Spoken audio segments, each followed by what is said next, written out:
all of you, and thank you for coming here today. I believe there are also some people who've not been able to come because the hall is full. So I was asking, where do the Indian weddings happen over here? In such a small hall.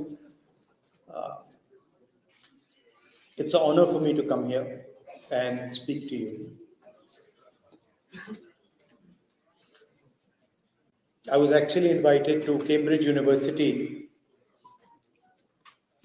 to give a talk there on Indian politics and global politics, which I did. And it was quite a nice atmosphere, nice talk. And I was thinking while I was speaking over there, that it's quite strange that an Indian political leader can give a talk in Cambridge University, Harvard University, but he can't give a talk in India, in a university in India. And the reason is that our government simply does not allow any idea of the opposition, any concept of the opposition to be discussed. Same happens in Parliament House. When there are important things that we need to speak about, demonetization, GST, the fact that the Chinese are sitting inside our territory, when we try to raise these questions, we're not allowed to raise them in the House. It's a fact. It's shameful, but it's true. And this is not the India that all of us are used to. Our country is an open country where we pride ourselves on our intelligence, respect each other's opinions, listen to each other. And that atmosphere has been destroyed. You can see the narrative in the media.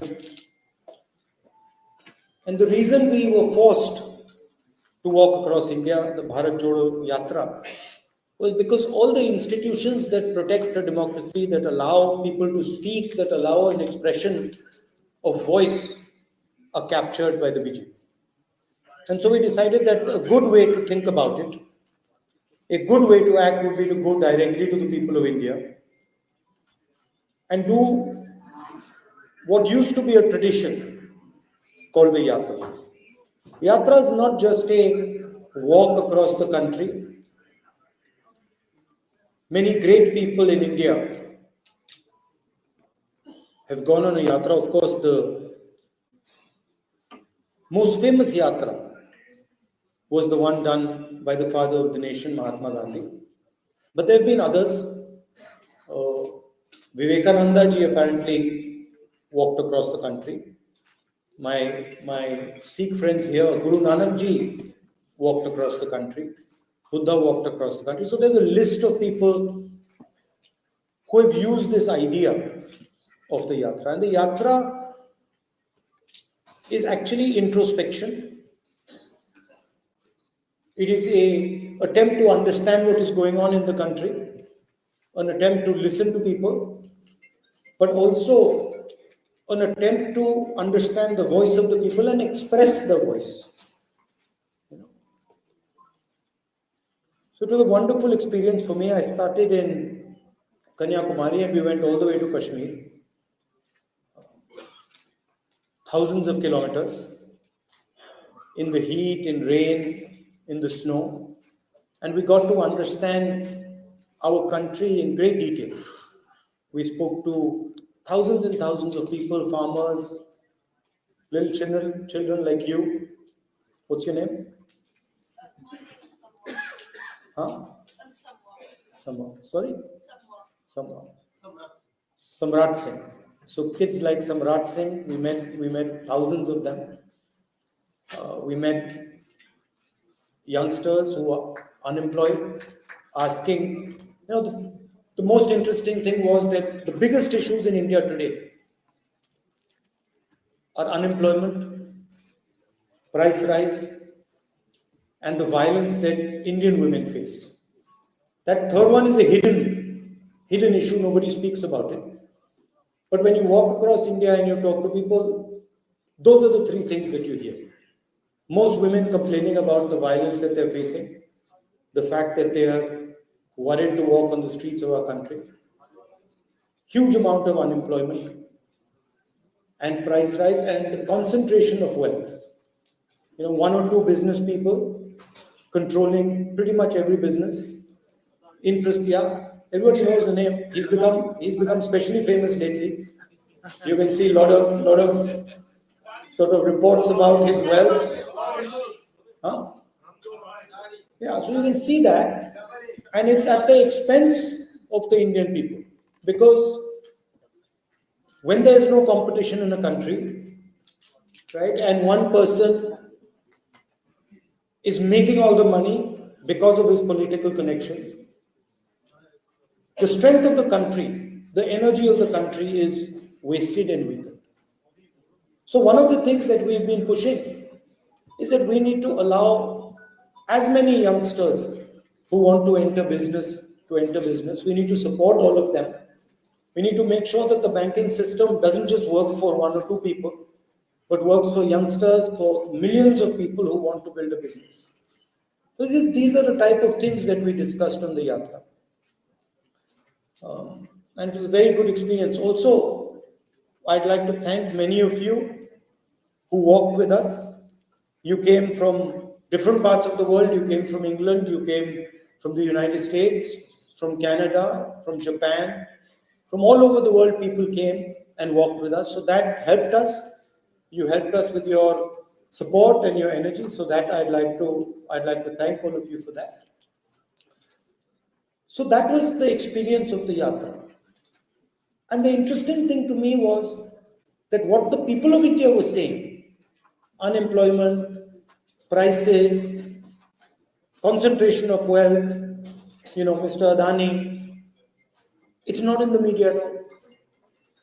In the media, we see anger, hatred, violence. Then we see Bollywood, Aishwarya Rai, Salman Khan, cricket. We see all these things, but we don't see the real issues that the people of India are facing. So that was quite a learning experience for me. The other thing that some of the speakers alluded to, we walked for almost 4,000 kilometers. It was a huge effort. 5 or 6 people died while we were walking. One of our members of parliament had a heart attack in Punjab and died. So there was also quite a lot of tragedy taking place. People getting injured, someone falling, breaking an arm or breaking a leg. And in the first 5 or 6 days, I started to ask myself, what is my role in the Yatra? What do I have to do? And after thinking about it for a while, I decided that my role was that whoever came into the Yatra, regardless of whether they were rich or poor, young or old, male or female, I decided that my role would be to make them feel that when they walked inside the room, when they entered the Yatra and they came to speak to us, that they should feel that they had come back home. Right? They should get a feeling that they had come back home and they were not speaking to a politician, but they were speaking to their brother, their friend. That was the idea I had, and I told the people who were working with me that, listen, we have to respect every single person who comes, and he has to feel that he has come home. And when he leaves, he must feel that he has left home, that we don't want a political relationship with him. We want an emotional family relationship with him or her. And that is a very powerful thing, because the moment we started to behave like that, the moment we started to say, look, we are going to treat people with respect, immediately the people who were coming started to treat us like family. And you must have seen some of the pictures where it was as if we were meeting our family members. People hugging us, people telling us very emotional things. That was also a very powerful thing in the yatra. And the other thing I noticed was that throughout this walk, people of all religions came, all castes came, all languages came, but there was no anger, no hatred, no violence, no disrespect.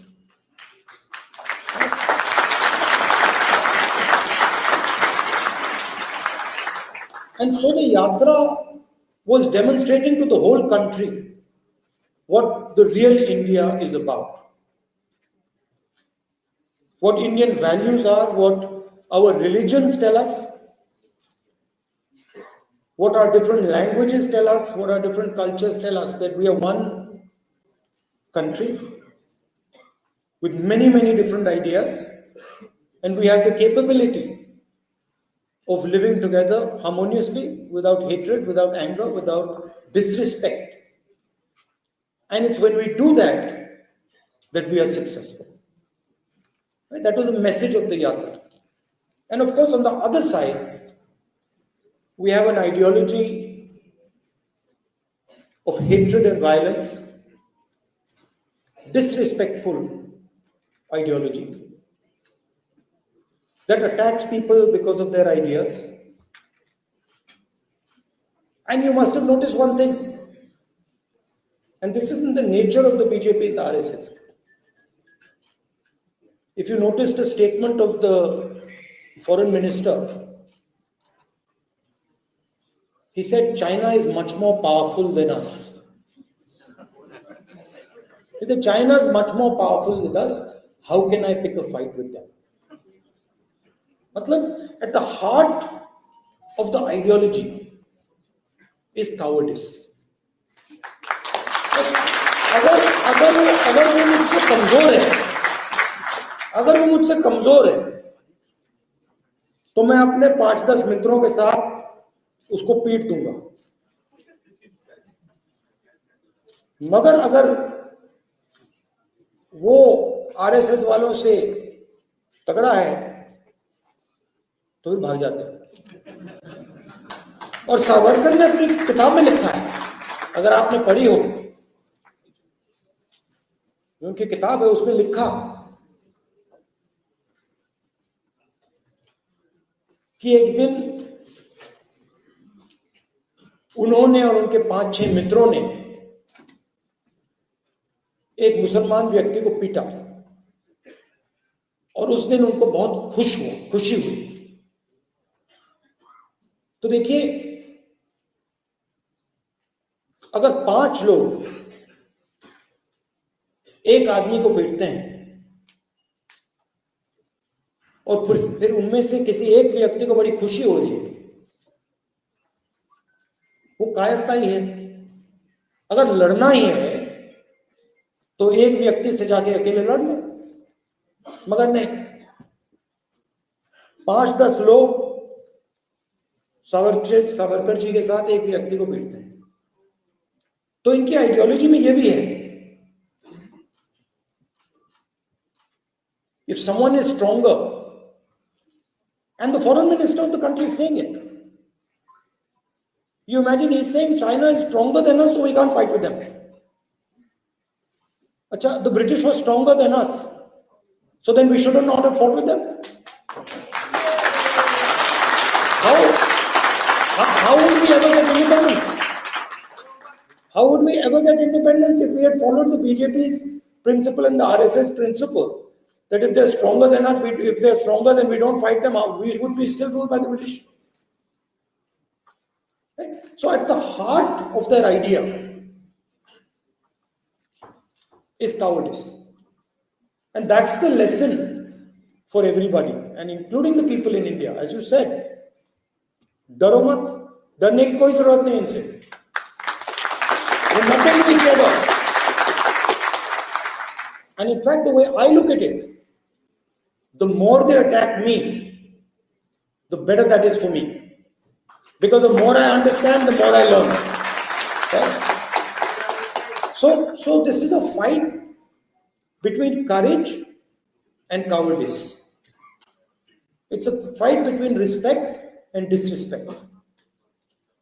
It's a fight between love and hatred.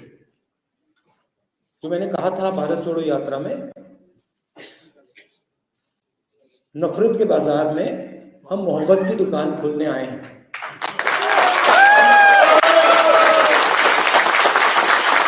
And that is the message that I would leave you. As a community in this country, you have done us all very proud. And of course, you've done us proud because you've been successful, because you've made a lot of money, you've developed a lot of businesses. But that's not the real reason you made us proud.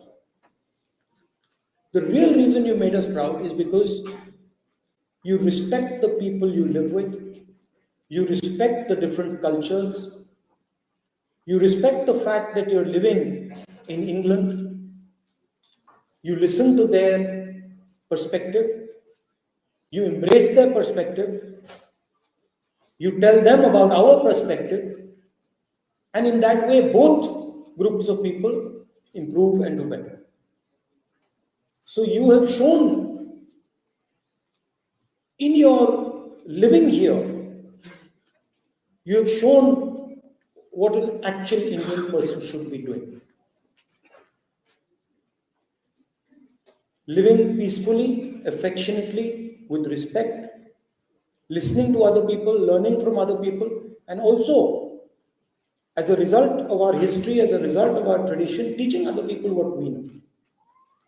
So I'd like to end by thanking all of you for making our country proud, by being a shining example of what it means to be Indian, of being respectful, of being loving and affectionate to everybody around. Thank you very much. Jai Hind.